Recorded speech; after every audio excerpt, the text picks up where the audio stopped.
High বন্ধুরা, এই যে তরকারিটা হয়ে গেছে। এবারে আমি এখানে আনি ভাই, এখানে এই যে তরকারিটা এবারে নামালাম, কষা কষা করছি। তরকারিটা নামিয়ে দেবো, হয়ে গেছে। এবারে আমার নাতির জন্য একটু ডিম ভাজা করব, আর কি নাতিটাকে চান করালাম এবারে। হ্যাঁ, আর কি করবো, ঘরে এই যে বাসনটা ধুতে হবে, বাসনটা অনেক পড়েছে। আসো আসো আসো আসো লাল্লা আসো। এই যে বাসন ধুতে হচ্ছে, এই বাসনটা ধুয়ে তরকারিটা ঢেলে সব পরিষ্কার করে করে আমার এই কাজ। আর কি করবো বন্ধুরা, আমার করার কেউ নেই। আমি একটু অসুস্থ আছি, অপারেশন হয়েছে একটু।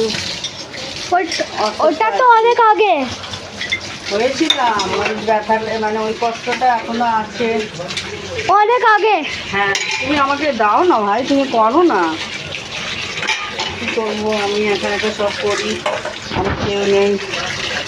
আমার নাতিটা একটু এসছে, তাই একটু ব্লগ করছি।